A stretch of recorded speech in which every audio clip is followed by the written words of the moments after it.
Welcome back to the show. I am Ben Brashen. You're listening to Brashenomics.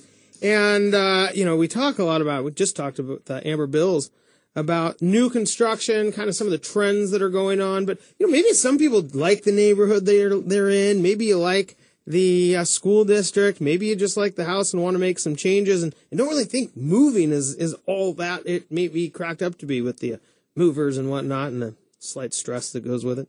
Michael Busacca joins us, who's ranked in the top 10 in sales at Skyline Seattle office every year since 2003. Hello, Michael. How you doing, man? I'm fat and happy. Business is great. Fat? You do not look fat. You look happy, but you don't look fat. Well, thank you. Yeah. Let's.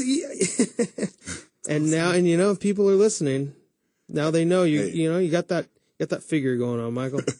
Let's get into it because we talk a lot about buying and selling houses and the reasons people buy and sell, but there's that kind of this third choice people have, which is to remodel, to really make it the home they want without going through, granted, it's still a bit of a headache to remodel your house, but without going through maybe as big of a transition of actually moving areas. Yeah, this is one of the toughest things to do in all residential sales, and it requires a lot of homework, folks, so just be patient. It'll probably take 2 to 3 months to research both options.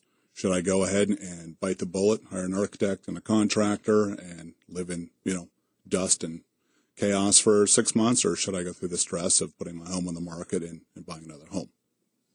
So they're both stressful. Yeah, unavoidable, but just be patient. Like the analogy I use, it's like a 12-course meal, one bite at a time. Don't cram your mouth too full. You'll be fine. I think the quote is, it's like eating an elephant, right? One bite at, anyway, okay. Right. You talked about, 3 months to make a decision. That's some serious due diligence. It is, and it can go faster. I'm just cautioning people that, hey, don't expect an answer right away. And, partway through either process, the clouds may part and you may say, hey, you know what? I really do like what this architect proposed to me. I love this location. I'm taking path A. So let's talk about, if it were to take 3 months, potentially less, what are all the different factors, that are going to go into this research? Or, what are all the things that go into this 3 possible months and why you need to be so patient? Well, you definitely need to start both these paths at the same time, but I'll start on construction or, renovating what you currently have. You want to go ahead and track down a talented architect. I think architects have done probably the worst job of promoting themselves as a viable profession of anything I've ever seen. That's very true. Truly. I went to architecture school, so I have a bias. I'm not going to lie, but I'm not in the architecture field now. But I've seen new construction that was 3,000 square feet, that everything was poorly laid out. They did not hire an architect. They just had a basic draftsperson or CAD lay the plan out, and you have wasted square footage everywhere, and that costs. Even at $100 a square foot, you add that up, and all of a sudden, there's your architect's fee. So be advised, get a good architect, and have that person come out. You don't want to commit to an entire plan set, an entire design, but you want to show them pictures of what you like. You want to talk about the limitations of your current place. Say, hey, get some schemes going for me, enough so that I can get bids from contractors.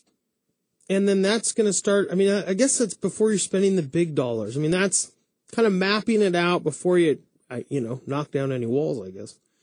Oh, absolutely. The saying, plan to fail, or fail to plan to fail, is absolutely true. So you want to really consider all the variables before you lift a finger or spend any more than just a basic fee.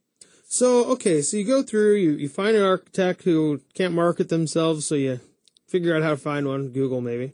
And then you consult with them, you kind of get this basic layout, and then what do you do from there? Then you need to put the numbers together, and both these paths are going to take a lot of math. So you need to get a contractor out there and say, look, here's some basic schematics, here's the level of finish I want. Go ahead and tell me, is this going to be $80K? Is this going to be $140K? And contractors won't commit to a firm bid unless you have actual permitted plan sets they can bid on.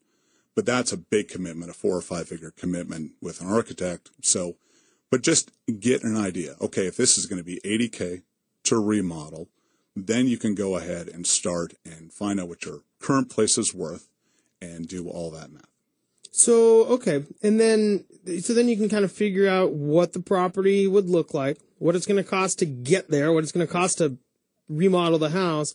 And then I mean, I guess you work with a real estate agent to figure out what the value of that's going to be?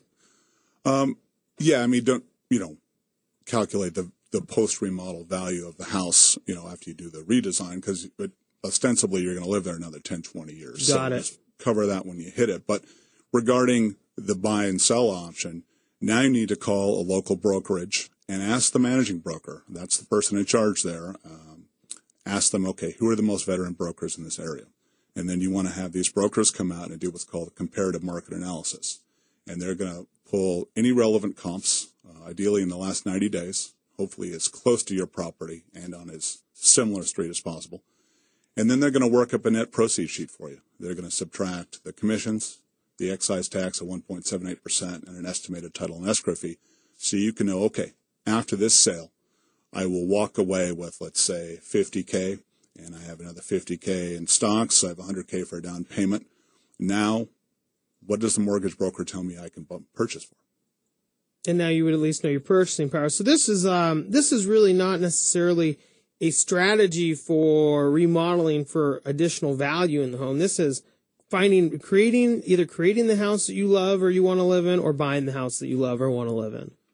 Truly, I mean, some folks have the appetite to go ahead and remodel and go that path, and other folks they feel it's cleaner and easier, even though it's pretty stressful to have your home on the market, try to land a proper offer, and then in a reasonable period of time, go land an offer on a place you want to purchase. It's also expensive to sell a house. I mean, just in fees, you're probably, you're looking at almost 10% between excise tax, real estate fees. Yeah, it's 9%. Yeah, right around 9.25%.